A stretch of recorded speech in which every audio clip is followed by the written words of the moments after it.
Olá!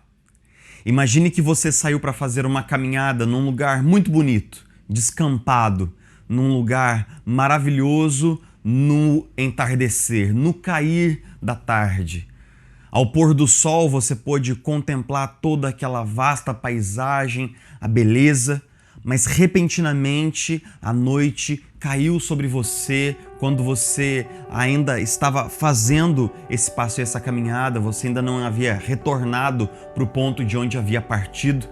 Então, de um segundo para o outro, você que vinha fazendo uma trajetória tranquila, um passeio gostoso, viu-se num lugar desconhecido, viu-se num lugar novo para você em completa escuridão. Passando por lugares que você não conhecia, aquela noite absolutamente escura, sem uma réstia de luz da lua, com os céus tomados por densas nuvens que foram se acumulando, você se vê perdido no meio das trevas. O que essa imagem, o que essa história evoca no seu coração? Talvez evoque medo de sentir-se perdido diante de um lugar desconhecido, diante de caminhos que você não conhece e ainda mais sob densas trevas, em grande escuridão. Talvez você sinta toda a incerteza que essa ilustração traz ao nosso coração, o sentimento de insegurança e aquela pontada de angústia de chegarmos à conclusão que nós estamos perdidos, que nós não sabemos aonde estamos e que nós não conhecemos o caminho à nossa frente.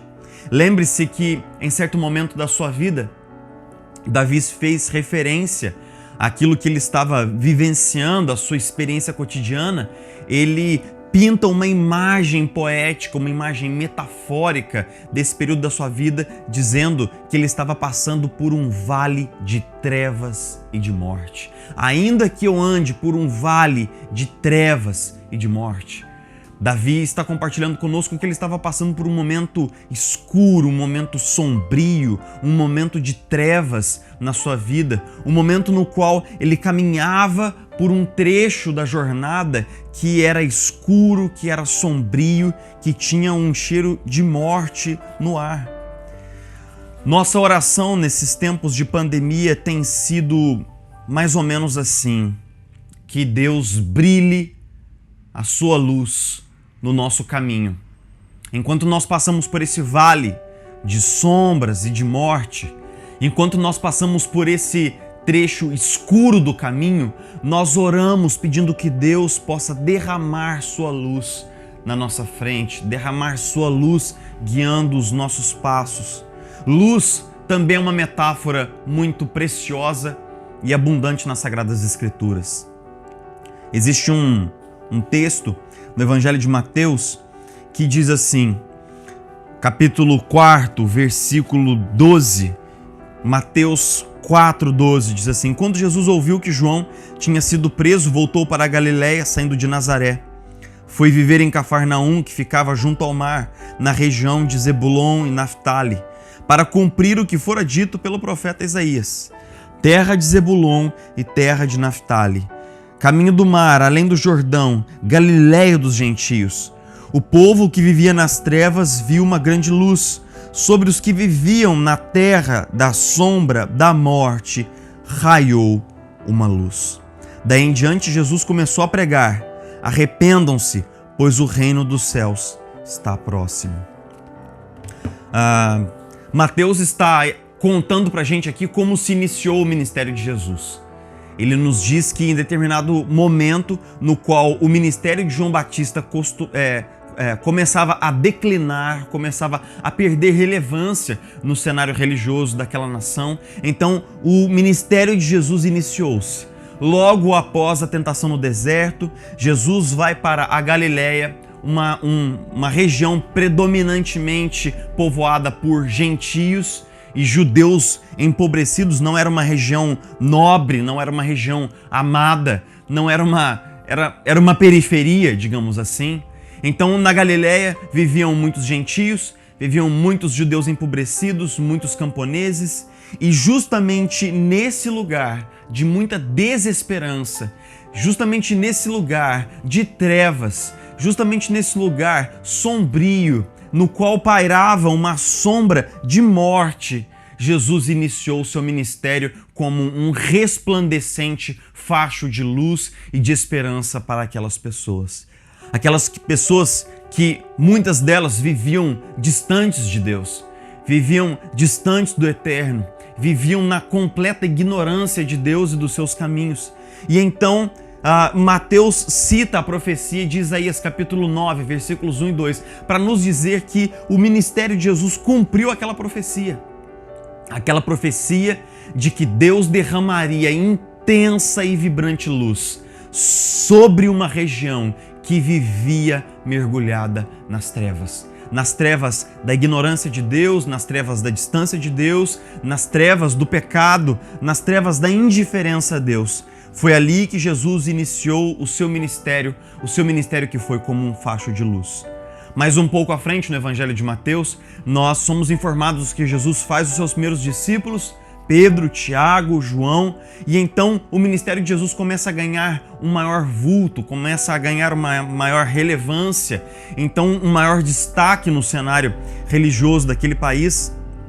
E subitamente, Jesus, já tendo uma multidão que o segue, Jesus sobe o monte, assenta-se, tomando para si a postura de um rabino que começa a ensinar, e então começa a pregar o sermão mais famoso da história, o Sermão do Monte. E logo na introdução do Sermão do Monte, Jesus diz assim: vocês, falando especificamente aos discípulos, vocês são a luz do mundo. Não se pode esconder uma cidade construída sobre um monte, e também ninguém acende uma candeia e a coloca debaixo de uma vasilha. Ao contrário, coloca num lugar apropriado e assim ilumina a todos os que estão na casa. Assim brilha a luz de vocês diante dos homens, para que vejam as suas boas obras e glorifiquem ao Pai de vocês que está nos céus. Jesus volta-se para os discípulos no Sermão do Monte e diz: vocês são a luz do mundo. Vocês são a luz do mundo. É curioso porque alguns versículos atrás, Mateus nos disse que Jesus é a luz do mundo. Jesus é aquela luz que veio para os que estavam vivendo em trevas. Mas Jesus olha para os discípulos e diz: vocês são a luz do mundo. Parece haver uma pequena contradição, mas não há. Não há porque, quando nós combinamos os dois textos, nós descobrimos que Jesus é aquele que veio ao mundo para ser a luz do mundo, para ser a luz que brilha nas trevas. Quando nós lemos João capítulo 8, versículo 12, Jesus nos diz exatamente assim. João 8:12. Eu sou a luz do mundo. Quem me segue nunca andará em trevas, mas terá a luz da vida. Eu sou a luz do mundo. Quem me segue nunca andará em trevas, mas terá a luz da vida. Nós podemos entender melhor o sentido disso quando nós vamos para a Epístola de Paulo aos Colossenses. Nós vamos para a Epístola de Paulo aos Colossenses, ainda no primeiro capítulo daquela epístola, e nós lemos assim, no versículo 13 e 14. Pois Ele, o Pai, nos resgatou do domínio das trevas e nos transportou para o reino do seu Filho amado, em quem temos a redenção, a saber, o perdão dos pecados. Pois Ele, o Pai, nos resgatou do domínio das trevas e nos transportou para o reino de Jesus Cristo, seu Filho amado, em quem, em Jesus, na pessoa de Jesus, nós temos a redenção, a saber, a redenção, o perdão dos nossos pecados. Jesus veio para ser a luz que nos tira das trevas do pecado, que nos ilumina com a luz da boa notícia do Evangelho, para que Ele e a sua luz brilhem sobre nós, nos arrancando das trevas e arrancando as trevas que também estão em nós. Então, em primeiro lugar, com certeza, Jesus é a luz do mundo. Jesus é a estrela da manhã. Jesus é aquele que brilha sobre nós por meio da sua morte e gloriosa ressurreição, de tal maneira que nós já não vivemos em trevas. Nós já não vivemos em confusão, em medo, nós já não vivemos oprimidos pelo pecado, nós não vivemos mais subjugados pela escuridão, nós vivemos na plena luz da presença daquele que nos tirou do reino das trevas e nos levou para o reino do seu Filho amado. Mas nós descobrimos que todos aqueles que estão em Jesus e que seguem a Jesus, que são discípulos de Jesus, que creem em Jesus, são chamados a reproduzir a vida do Mestre. O discípulo não é outro, senão aquele que reproduz a vida do seu Mestre. Então, nós não fomos apenas salvos por Jesus, que é a luz do mundo, mas nós fomos salvos para ser, refletir, para brilhar a luz de Jesus para o mundo.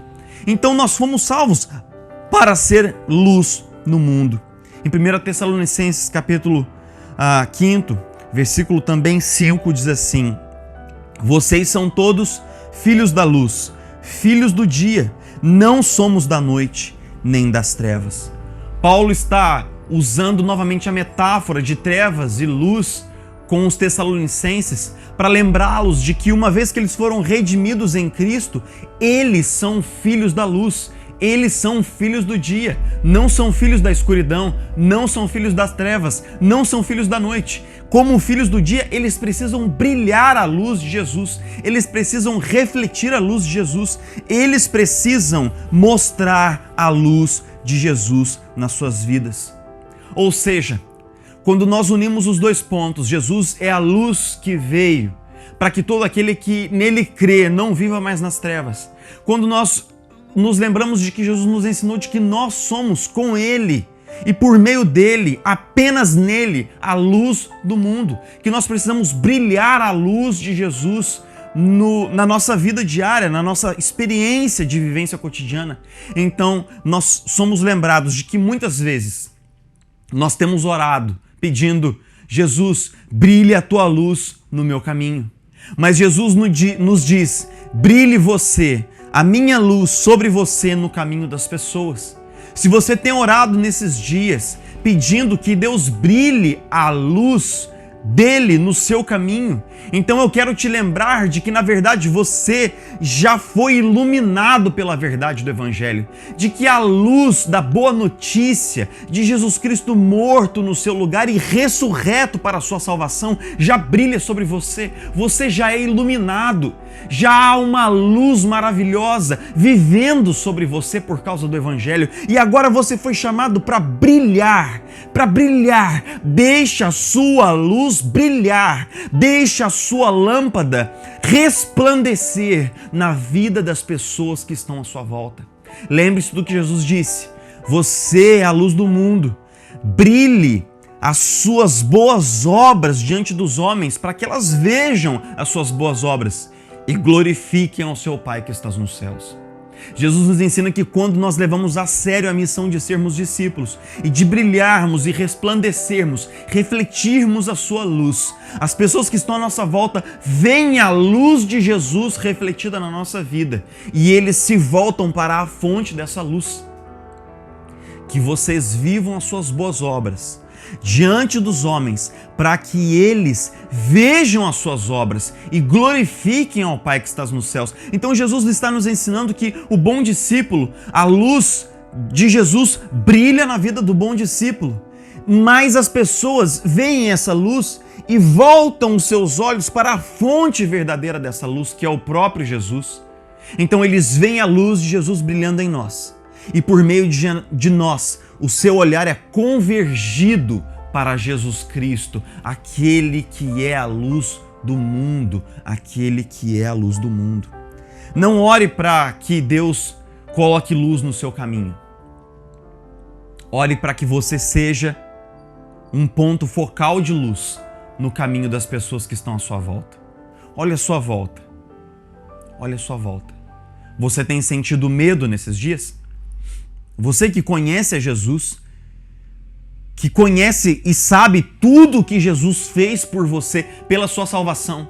Você que sabe que aquele que deu o seu Filho unigênito não nos dará com ele todas as coisas. Você que conhece a palavra, você que teve experiências com Deus ao longo de toda a sua vida, você que tem uma história com Deus, você que é alguém com quem Deus tem uma história, você que conhece a Deus como seu Pai, você que sabe que a sua vida é morada do Espírito Santo, você tem sentido medo diante desses dias sombrios? Você tem sentido desânimo e insegurança?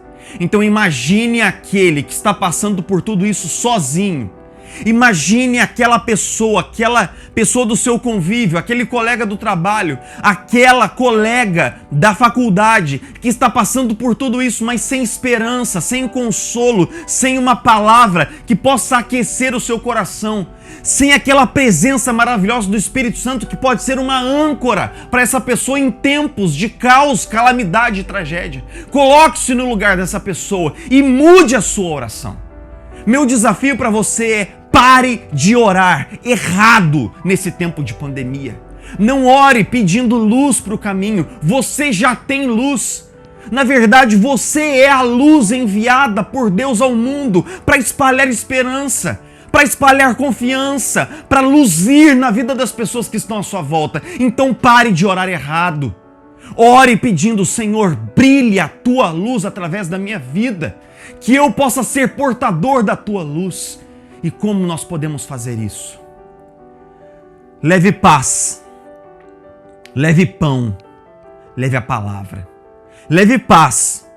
Tenha uma palavra de paz, de serenidade, de confiança para dar para as pessoas que estão à sua volta. É fácil retroalimentar o medo. É fácil propagar as notícias ruins. É fácil alimentar fake news. É fácil a gente se mergulhar de novo e de novo nas discussões políticas infindáveis do nosso país. É fácil nós reforçarmos o clima de polarização absolutamente doentia do nosso cenário nesse momento. Tudo isso é fácil, mas faça o difícil. Eu desafio você: faça o que é difícil. Leve paz, leve uma palavra pacificadora, leve uma palavra de paz ao coração daqueles que estão te ouvindo. Leve paz na sua família, leve paz ao telefone, por WhatsApp, leve paz nas redes sociais. Leve paz, leve o pão.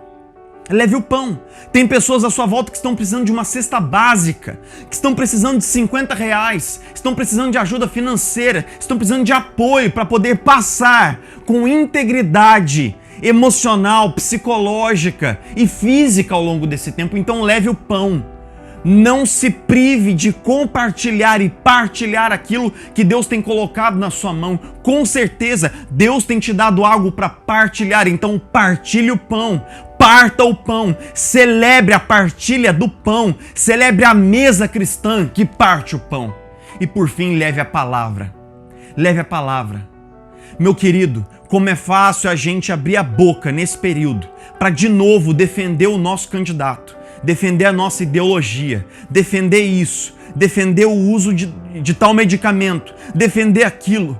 Mas como é difícil nós mostrarmos para as pessoas à nossa volta que aquilo que elas precisam é da boa notícia do Evangelho.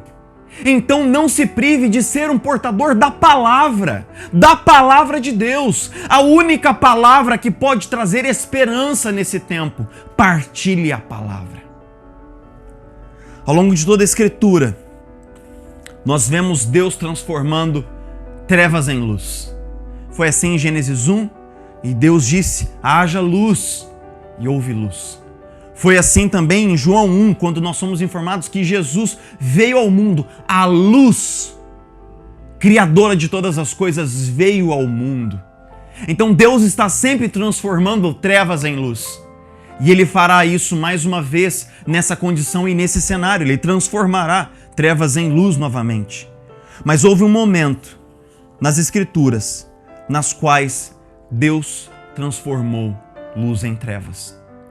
A Escritura Sagrada nos diz que quando Jesus foi crucificado, quando chegou o meio-dia, que deveria ser o ponto de maior luz, entre meio-dia e 3 horas da tarde, moveu-se sobre aquela região, sobre toda a terra, grandes trevas. Todos os evangelistas dizem que houve grandes trevas sobre o Calvário, do meio-dia às 3 horas da tarde. Aquelas trevas simbolizavam o juízo, o julgamento e a ira de Deus sobre os nossos pecados que foram colocados em Jesus. Eram um sinal da ira divina, um sinal do juízo divino, um sinal da desaprovação de Deus sobre o nosso pecado, sobre a nossa desobediência.